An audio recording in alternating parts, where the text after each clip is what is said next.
Assalamualaikum warahmatullahi wabarakatuh. Alhamdulillah rabbil alamin wassalatu wassalamu ala asyrafil anbiya wal mursalin sayyidina Muhammad wa ala alihi washabbihi ajma'in. Rabbi shrah li sadri wa yassir li amri wa hlul 'uqdatam min lisani yafqahu qawli. Amma ba'd.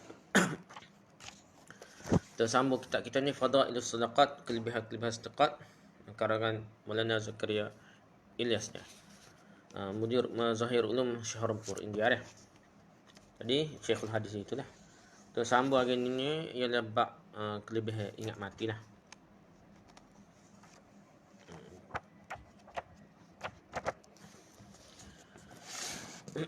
Muka surat sebenarnya atas sebelah kita ni.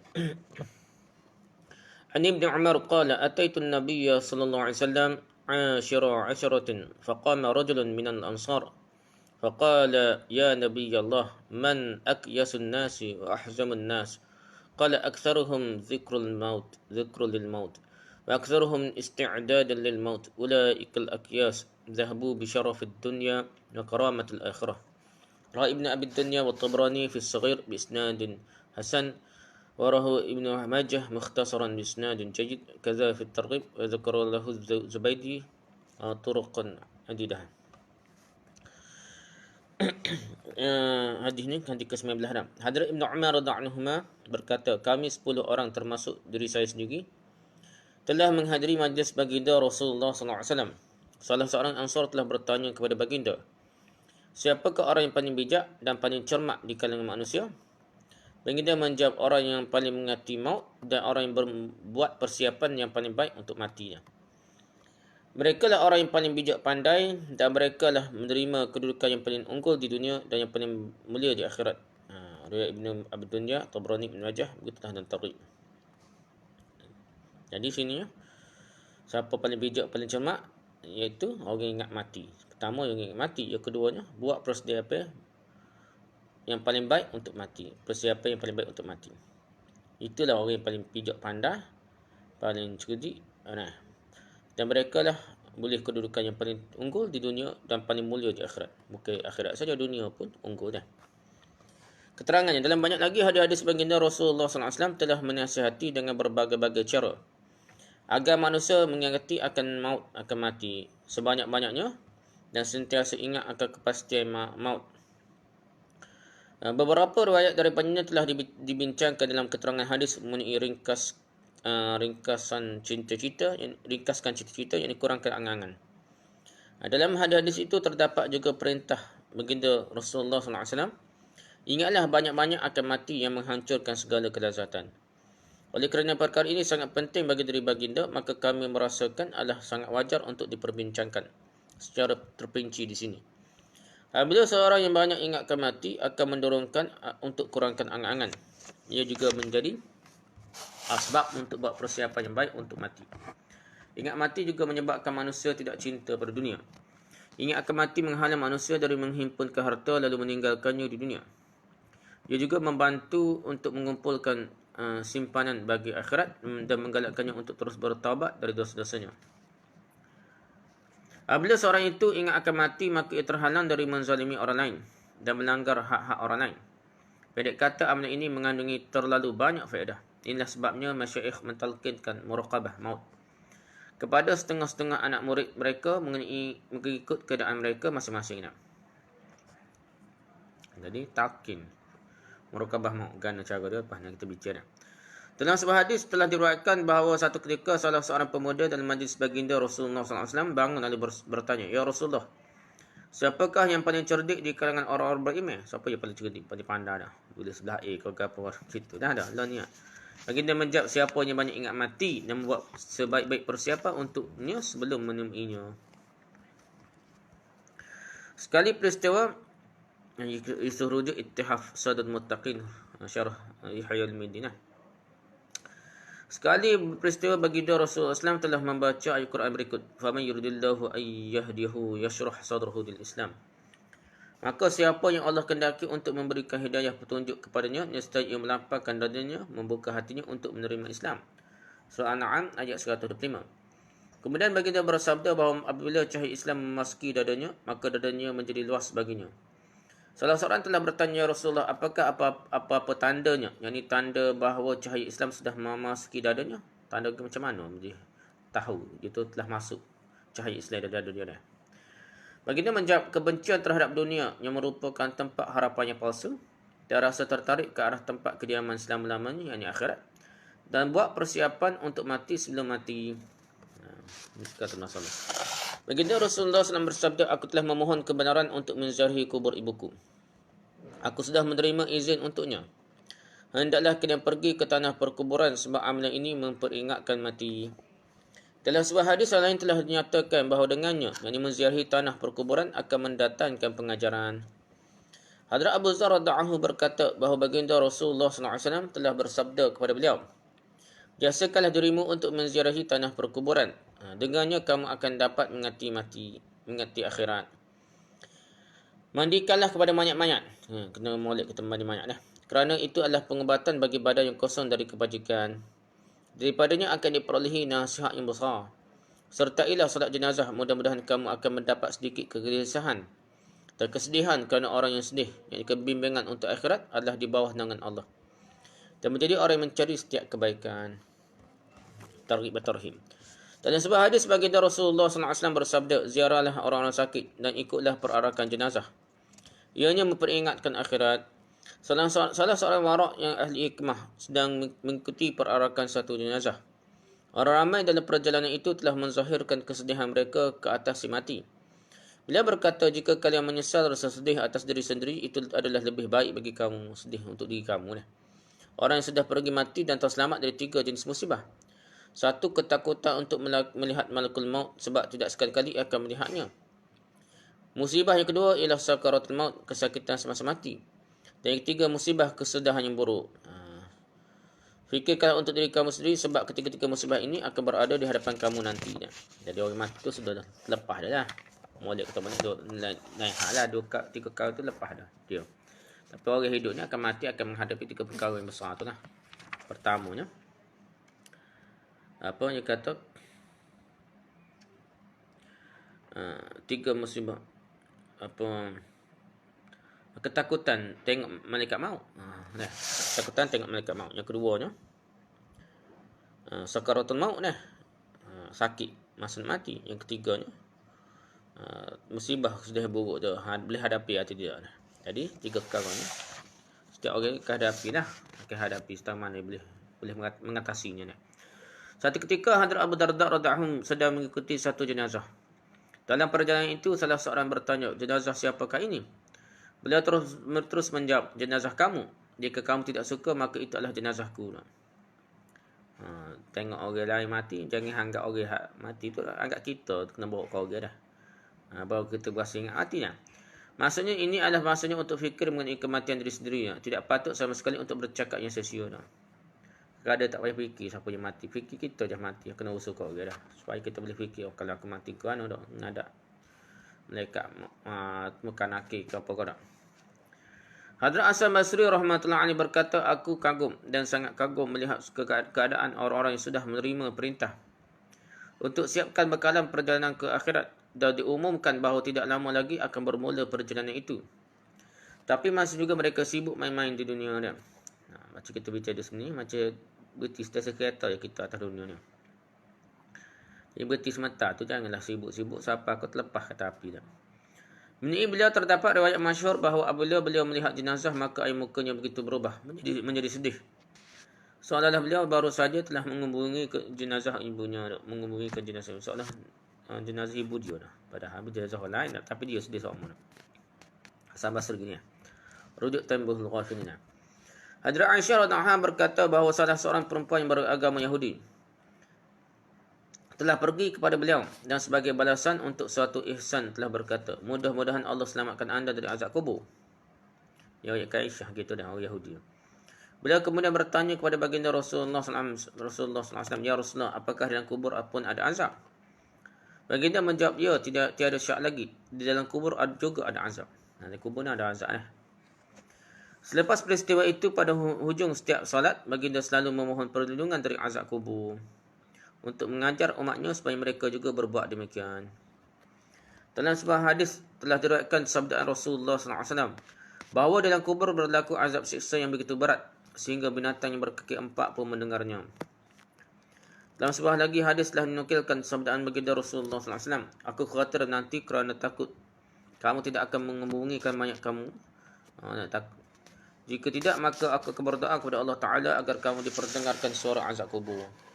Tapi takut, orang takut kan, nak minta doa. Tidak, orang tak suka kubur, orang mat. Bukan takut ke hatu. Kita takut ke hatu dah bicara. Takut kau takut. Itulah kena seksa dari kubur dah. Apabila Hadrat Osman radhiyallahu anhu berdiri di tanah perkuburan, maka beliau begitu banyak menangis sehingga janggutnya dibasahi dengan air matanya. Salah seorang telah bertanya kepadanya, Tuan tidak begitu banyak menangis dengan perbincangan mengenai syurga neraka sebagaimana Tuan menangis dengan perbincangan mengenai kubur.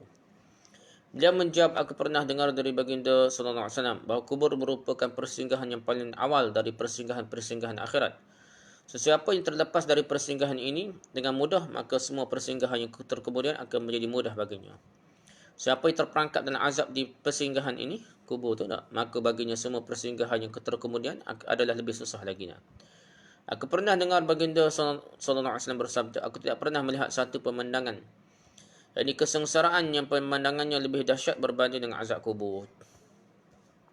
Dalam sebuah lagi hadis telah nukilkan sabdaan baginda Rasulullah sallallahu alaihi wasallam bahawa dalam kubur pada setiap hari ketika pagi dan petang, mayat diperlihatkan tempat di mana dia akan berada pada masa selepas kiamat nantinya.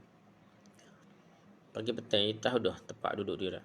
Jika mayat itu ahli syurga, maka dia dapat melihat tempatnya di dalam syurga, yang mana dengan melihatnya dia rasa seronok dan kesenangan dalam kubur. Kita tengok tempat dia di akhirat nanti. Nah, dia berasa sedap dah, macam nikmat dah. Padahal dia dalam kubur dah. Macam masuk syurga dah berasa dah. Jika ahli neraka yang mana, maka tempatnya dalam neraka diperlihatkan kepadanya, yang mana dengan melihatnya kesusahan dan kesengsaraannya dalam kubur bertambah buruk lagi.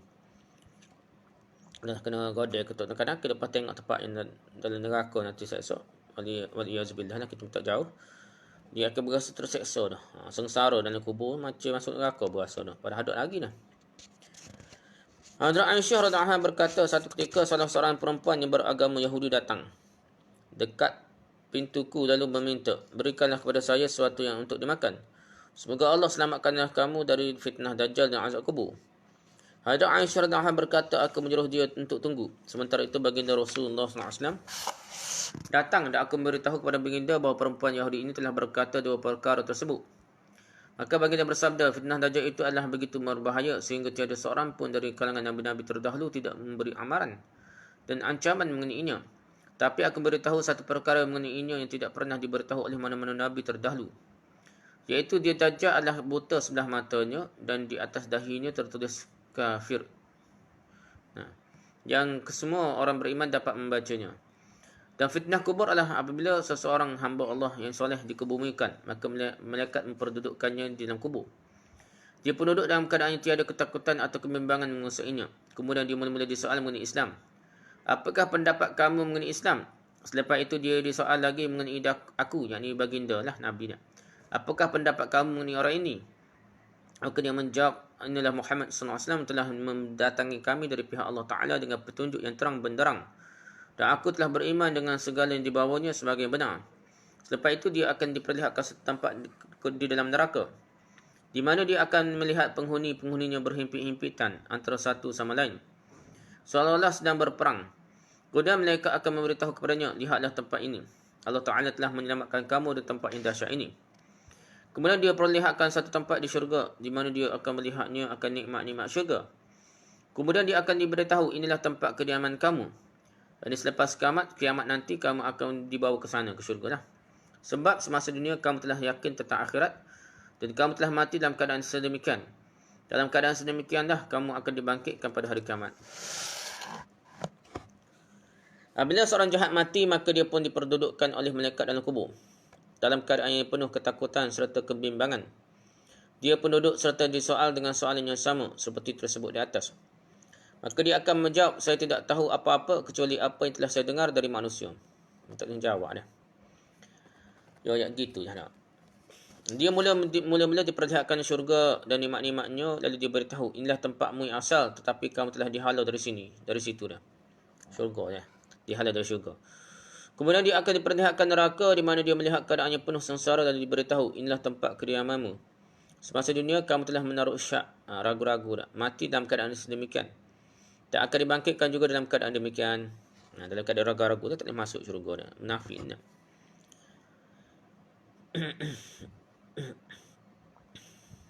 Jadi orang jahat ni, orang fasik ke, orang jahat, orang munafik ke tak? Dia seolah-olah tak percaya lah. Tu menyebabkan dia jadi gitu dah. Hadrat Abu Qatadah radhiyallahu anhu berkata bahawa Hadrat Abu Qatadah radhiyallahu anhu berkata bahawa sekali peristiwa satu jenazah telah melalui tempat Rasulullah sallallahu alaihi wasallam.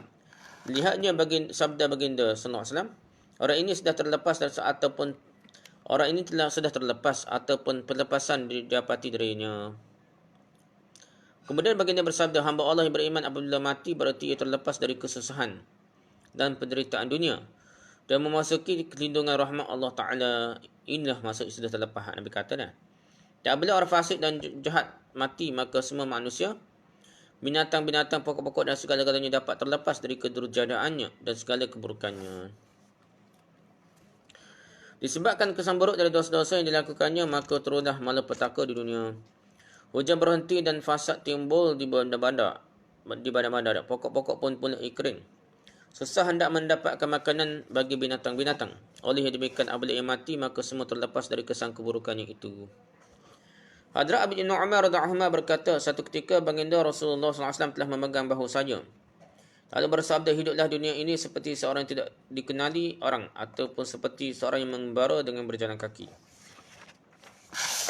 Hadrat Ibn Umar radhiyallahu anhu juga berkata, apabila tiba waktu subuh, maka janganlah kamu menanti-nanti untuk waktu petang. Dan ketika petang, jangan menanti-nanti dan mengharap untuk melihat subuh. Semasa kamu sihat, maka siapkanlah bekalan untuk ketika kamu sakit. Yang ini amal yang kamu lakukan semasa sakit akan mendatangkan pahala bagimu semasa kamu sakit. Jadi kita amal masa sihat ni, pahala tu masa sakit boleh lagi dah. Dan siapkanlah bekalan untuk mati semasa kamu masih hidup lagi. Mishkatul Masabih dah. Hadrat Ibn Abu Hurairah berkata, satu ketika kami bersama baginda Rasulullah SAW telah meneruti satu jenazah. Setelah tiba di tanah perkuburan, baginda telah duduk berhampiran dengan satu kubur. Lalu bersabda, tidak berlalu satu hari pun di mana kubur tidak membuatkan pengumuman dengan fasih dan terang. Kubur nasihat dah, pengumuman dah. Ia kata apa? Kubur kata, wahai anak Adam, kamu sudah melupakan aku. Aku adalah tempat kesunyian. Aku adalah rumah kerenggangan. Aku penuh dengan ulat dan cacing. Aku tempat yang amat sempit, kecuali bagi orang yang Allah Ta'ala menghendaki aku menjadi luas. Selepas itu baginda bersabda, kubur merupakan satu taman dari taman-taman syurga ataupun satu lubang dari lubang-lubang neraka. Hadrat Sahal radhiyallahu anhu berkata bahawa salah seorang sahabat telah meninggal dunia. Maka semua orang mula memujinya sebagai seorang yang banyak beribadat. Baginda Rasulullah SAW sedang dengar sambil berdiam diri. Apabila semua diam, maka baginda telah bertanya, pernahkah dia mengerti akan mati? Para sahabat radhiyallahu anhu menjawab, tidak pernah berbincang tentang mati. Baginda bertanya, adakah dia boleh melawan nafsu sendiri? Contohnya, pernahkah dia tidak makan sesuatu yang dikehendakinya? Mereka menjawab, tidak pernah berlaku sedemikian. Baginda Rasulullah SAW bersabda, sahabatku ini tidak akan sampai pada derajat setinggi dengan kamu yang mengamalkan kedua-dua perkara tersebut. Jadi kena ingat mati barulah derajat tinggi dah. Sebuah lagi hadis menyatakan bahawa dalam majlis baginda Rasulullah SAW telah dibincangkan mengenai ibadah dan mujahadah salah seorang sahabat radhiyallahu anhu. Baginda SAW bertanya, berapakah kalikah dia telah mengerti mati? Sahabat-sahabat radhiyallahu anhu menjawab, perbincangan mengenai mati tidak pernah didengar daripadanya. Baginda bersabda, maka dia tidak mempunyai darjat yang sehebat sebagaimana kamu menganggapnya. Hadrat Barra radhiyallahu anhu berkata, kami bersama baginda Rasulullah SAW telah menyertai satu upacara penguburan jenazah. Setelah tiba di situ, baginda telah duduk berhampiran satu kubur, lalu menangis begitu lama sehingga bumi pun telah dibasahi dengan air mata yang berkat tersebut. Baginda bersabda, saudara-saudaraku, buatlah persiapan untuk perkara ini, iaitu untuk pergi ke dalam kubur. Targhib wa tarhib. Hadrat Syakid Ibn Ibrahim rahmatullah alaih berkata, mengenai 4 perkara manusia mengaku seperti saya, tetapi pengakuan mereka itu berlawanan dengan perbuatan mereka. Pertama, mereka berkata bahawa mereka adalah hamba Allah, tapi perbuatan mereka seperti orang-orang yang bebas, bukan hamba Allah. Yang kedua, mereka berkata bahawa adalah menjadi tanggungjawab Allah Ta'ala untuk menyampaikan rezeki kepada mereka. Tetapi hati mereka tidak bertenang mengenai tanggungjawab Allah selagi suatu benda dunia tidak ada pada mereka. Maksudnya tidak urusin selama para rezekinya.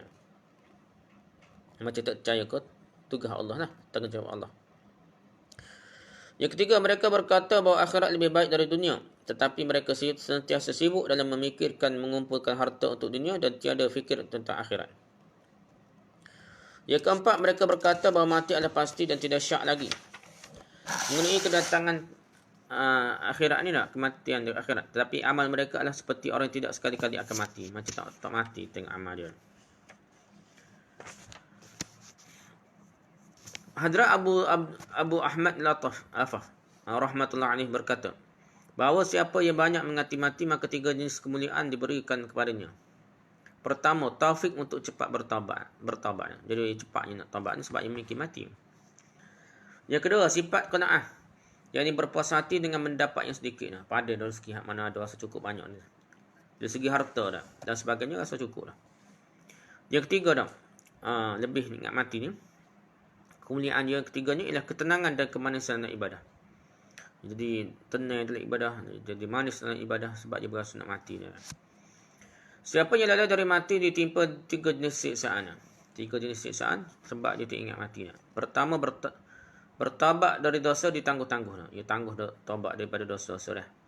Yang kedua, tidak berpuas hati dengan pendapatan. Pendapatan selalu dianggap tidak cukup walaupun ianya bertambah banyak. Tak cukup sama dah. Duduk royak tak cukup sama dah. Yang tiga, kemalasan dalam ibadah dah.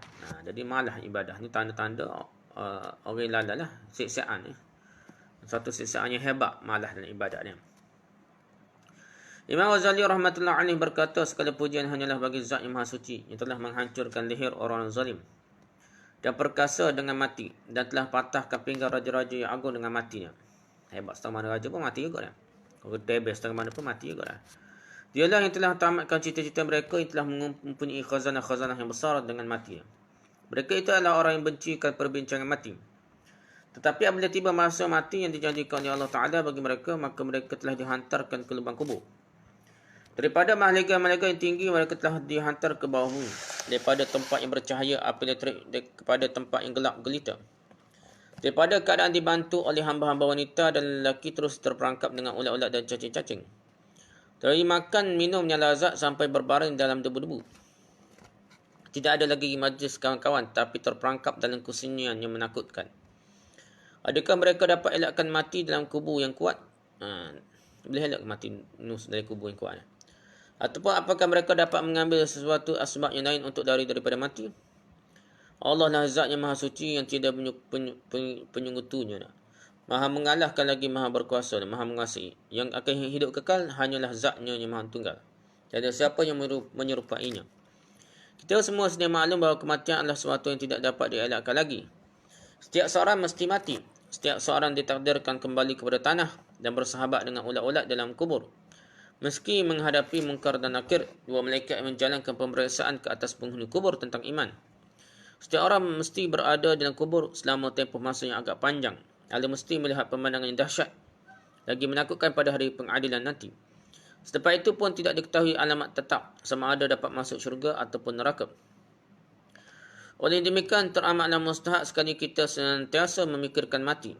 Kita sepatutnya senantiasa menyibukkan diri dalam perbincangan mengenai mati. Dan utamakan persiapan untuk mati atas segala-galanya yang lain. Dan sentiasa menunggu-nunggu kedatangan kematian. Sebab tidak diketahui masa ketibaannya bila. Itulah sebabnya baginda Rasulullah SAW bersabda bahawa orang cerdik adalah siapa yang mengawal nafsu dan sentiasa sibuk dalam perkara-perkara yang akan memberikan manfaat selepas mati. Dan persiapan untuk sesuatu kerja hanya boleh dilakukan apabila sentiasa difikirkan dan dibincangkannya.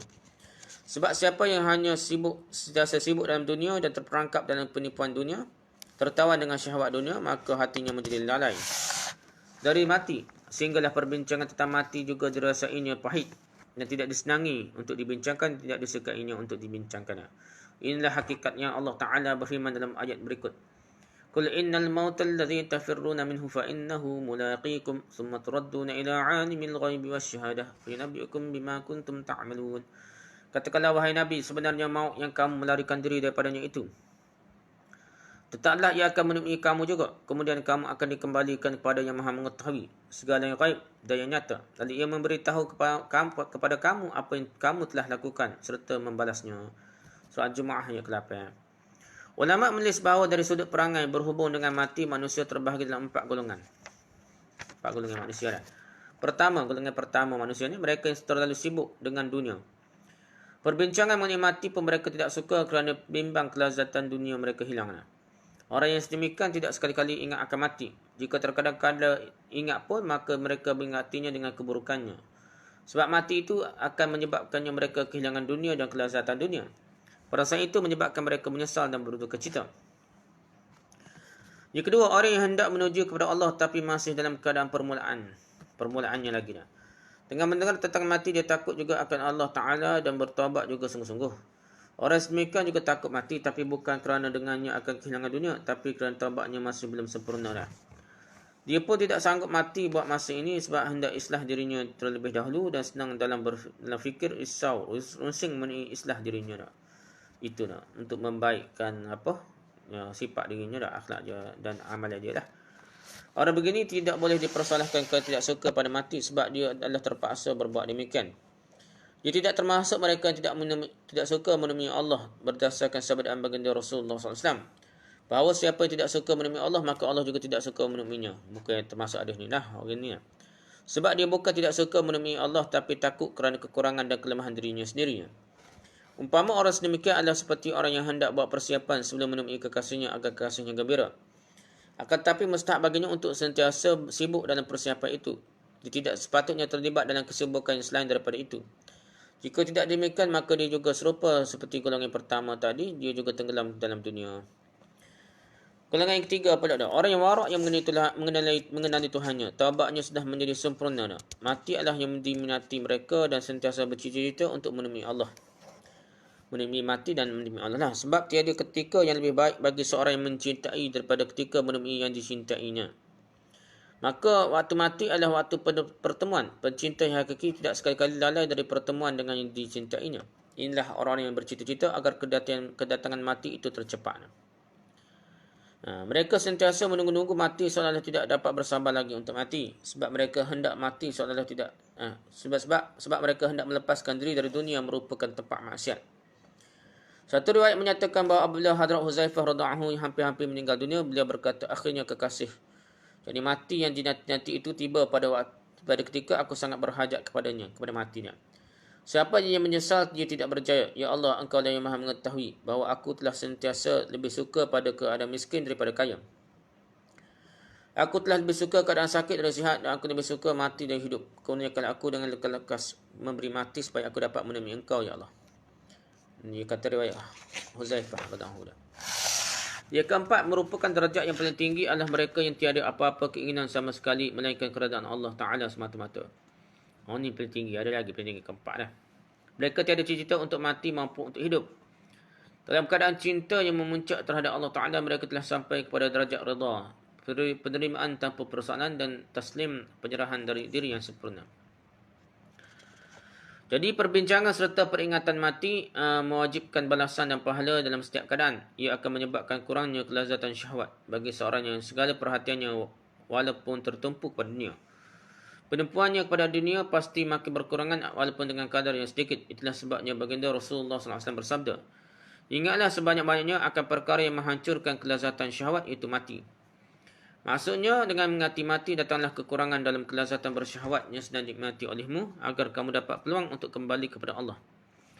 Dalam sebuah hadis yang telah menyatakan bahawa Rasulullah SAW pernah bersabda, jika sekiranya binatang-binatang mempunyai ilmu, berpengetahuan mengenai mati seperti yang kamu manusia miliki, maka kamu tidak akan dapat walaupun seekor binatang yang gemuk untuk dimakan.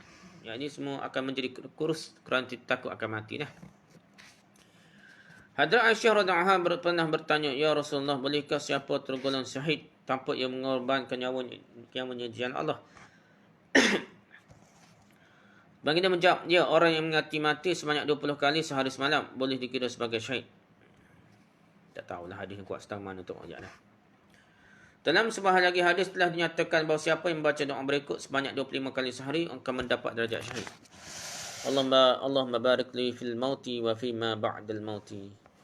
Allah alam. Riwayat tu ayat kuat setengah mana ni. Walaupun dia ulama hadis. Kesemua kelebihan mengganti maut ini hanyalah kerana ia menjadi sebab cinta pada dunia berkurangan dan semangat untuk membuat persiapan untuk akhirat bertambah-tambah. Sebaliknya, perasaan tidak peduli akan kematian menyebabkan penumpuan pada dunia serta kelazatan bersyahwat bertambah-tambah. Hadrat Atta' Khurasani rahmatullah alaihi berkata bahawa satu ketika semasa melalui satu majlis, baginda Rasulullah SAW terdengar suara ketawa yang kuat daripada majlis itulah. Maka baginda bersabda, dalam majlis kamu harus diadakan perbincangan mengenai perkara yang menghancurkan secara segala kelazatan bersyahwat. Sahabat-sahabat radhiyallahu anhum bertanya, ya Rasulullah, apa itu yang menghancurkan kelazatan bersyahwat? Baginda menjawab, mati. Dalam sebuah hadis sudah nyatakan bahawa baginda Rasulullah SAW bersabda, ingatlah akan mati dengan kadar yang banyak. Ia menghapuskan dosa dan menyebabkan perasaan tidak cinta pada dunia. Rujuk Ihya Ulumuddin Imam Ghazali. Dalam sebuah lagi hadis telah nyatakan sabdaan baginda, jika sekiranya kamu mengetahui apakah yang akan berlaku pada diri kamu selepas kamu mati, nescaya kamu tidak akan ada selera makan dan tidak dapat menikmati kelazatan air. Baginda SAW telah mewasiatkan kepada salah seorang sahabat radhiyallahu anhum, ingatlah olehmu akan mati dengan kadar yang banyak. Maka ia akan menghalang kamu dari meminta perkara-perkara yang lain. Dalam sebuah hadis dinyatakan, ingatlah mati dengan kadar yang banyak. Siapa yang banyak ingat mati, hatinya menjadi segar dan mati menjadi mudah baginya. Salah seorang dari kalangan sahabat radhiyallahu anhum bertanya, ya Rasulullah, saya tidak cinta pada mati, apakah cara mengobatinya? Baginda bertanya, apakah engkau memiliki harta? Beliau menjawab, ya. Baginda bersabda, hantarkan harta itu terlebih dahulu ke negeri akhirat. Lalu harta ke akhirat dengan sedekah. Apalah. Hati manusia terpaut dengan hartanya. Oleh itu, apabila harta itu dihantar terlebih awal, maka dia pun akan berkeinginan untuk pergi ke sana. Dan apabila harta itu ketinggalan di belakang, maka dia juga akan bersama-sama dengannya. Kalau tak agak tunggu dunia, dia pun tak semati lah gitu dah. Itu hafsadatul muttaqin. Syarah Ihya Ulumuddin. Dalam sebuah hadis telah diriwayatkan bahawa apabila 2/3 bahagian malam sudah berlalu, baginda Rasulullah SAW bersuara, wahai manusia, ingatlah akan Allah. Ingatlah akan Allah.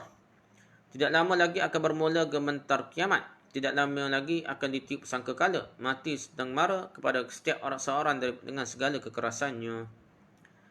Mishkatul Masabih. Allah menjadi tabiat Hadrat Umar bin Abdul Aziz rahmatullah alaih, yang mana pada setiap malam beliau menjemput ulama-ulama untuk membincangkan hal mati. Itu tabiat Umar Abdul Aziz.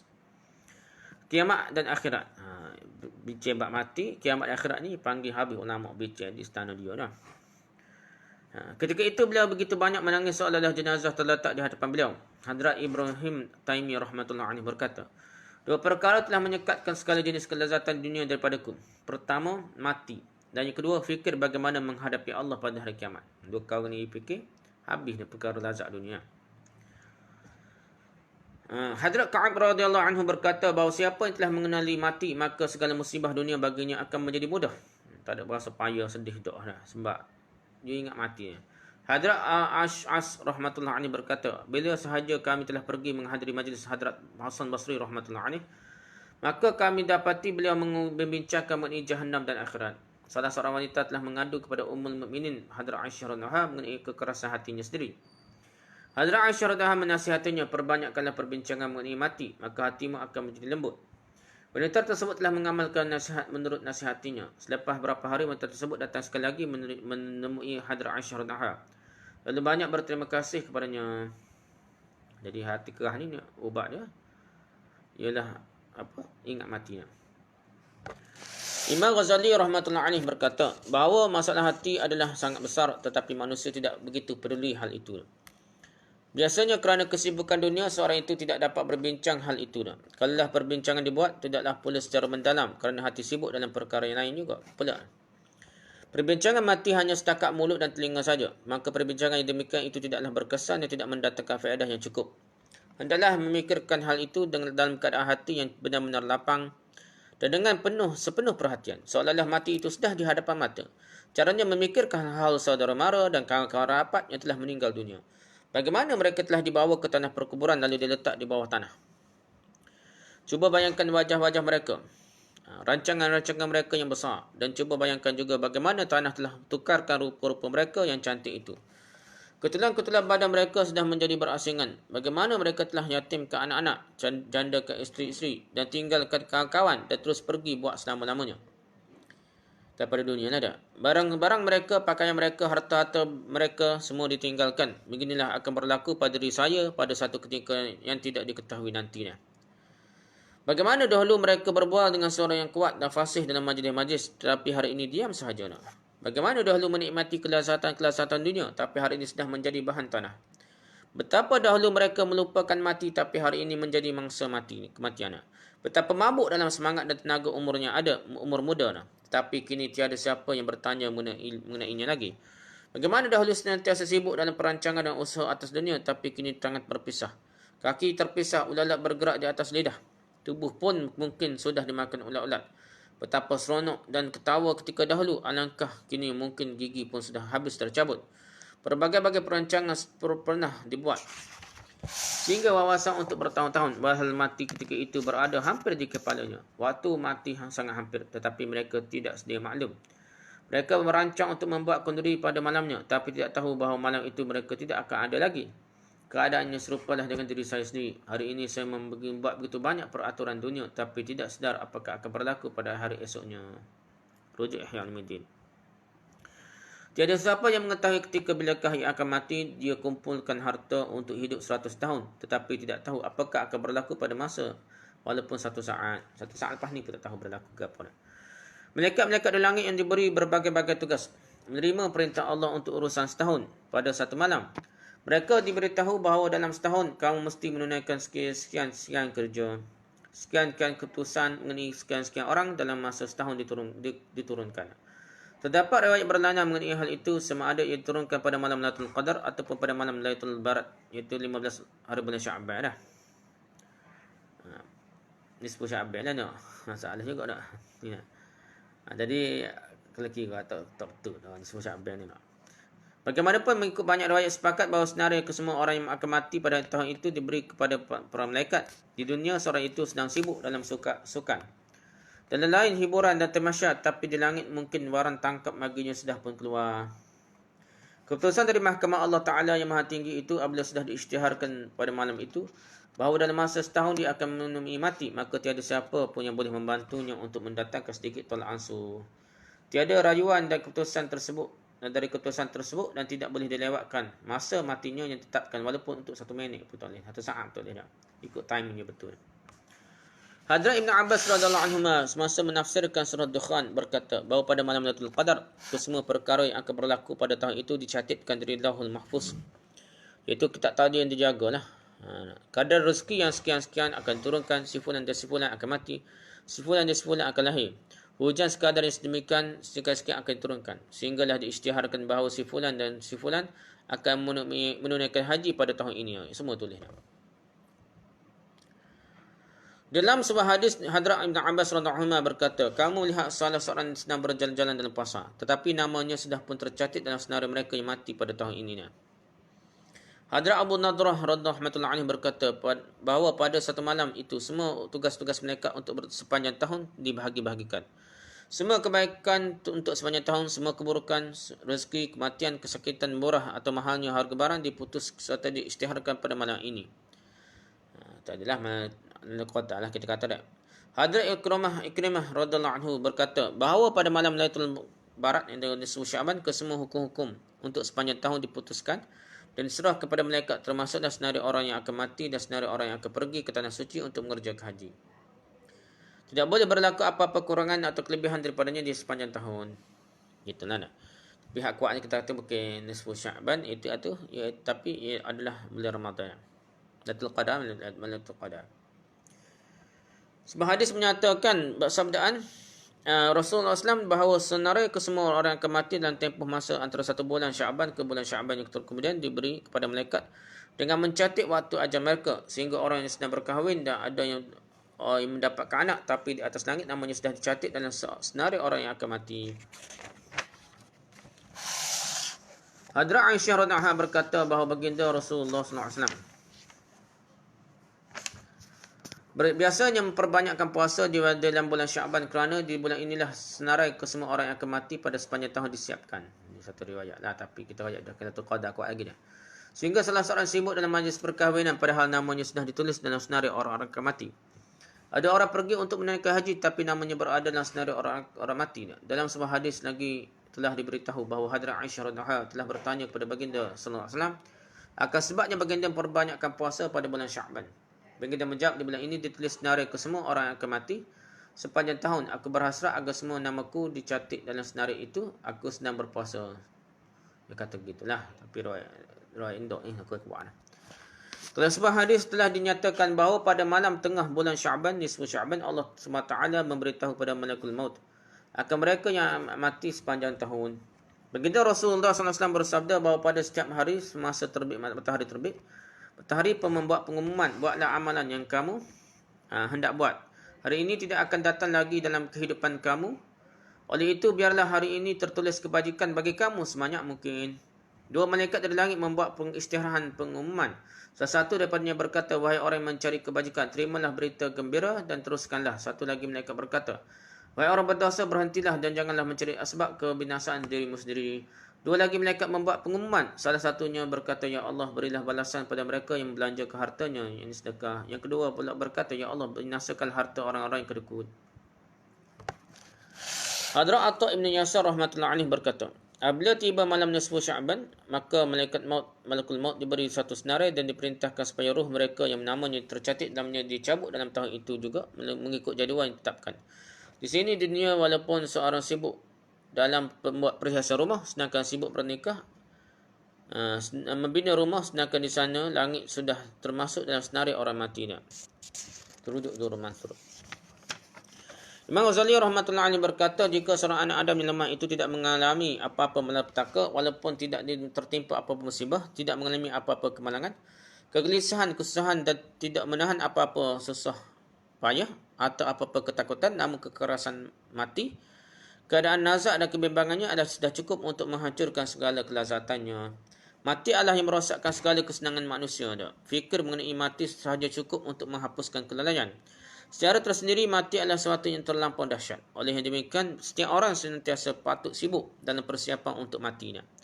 Khususnya kerana keadaannya tidak diketahui bilakah akan tiba dan menimpanya. Seorang ahli hikmah berkata, tali di tangan yang lain dan tidak diketahui bilakah ia akan tarik dan bila-bila masa ia boleh tarik dan heret. Hadrat Luqman telah berkata kepada anaknya, mati adalah perkara yang keadaannya tidak diketahui bilakah akan datang. Sebelum ia datang dengan tiba-tiba, buatlah persiapan untuknya. Sesungguhnya tiada seorang yang sanggup berseronok dengan kawan-kawan di tempat hiburan jika dia mengetahui bahawa untuk satu kesalahan dia sedang dicari oleh polis dengan waran tangkap dan setelah ditangkap dia akan menerima 5 sebatan. Kesemua kelazatan hiburan akan terhapus. Bahkan jika dia mengetahui sahaja bahawa polis ada waran tangkap untuknya, maka sudah tentulah segala kelazatannya akan berakhir. Pada waktu malam pun dia tidak akan dapat tidur, walhal dia sedia maklum bahawa malakul maut sentiasa berada di atas kepalanya. Dan kekerasan mati yang lebih pedih dari beribu-ribu kali sebatan akan menimpanya. Dia masih lagi tidak mempedulikan hal itu. Ini merupakan kejahilan dan tipu daya yang amat dahsyat. Hakikat kesusahan mati hanya diketahui oleh siapa yang pernah mengalaminya. Orang yang selainnya tidak akan mengetahui hal ehwalnya. Dia hanya boleh agak dan cuba memahami kesakitan teruk yang dialami oleh orang yang berada dalam nazak dengan melihat keadaannya. Setakat itu adalah perbincangan kita tentang keutamaan menanti mati. Wallahu a'lam. Subhanakallah bihamdika, subhanakallah bihamdika, subhanakallah. La ilaha illa anta, astaghfiruka wa atubu ilaik. Assalamualaikum warahmatullahi wabarakatuh.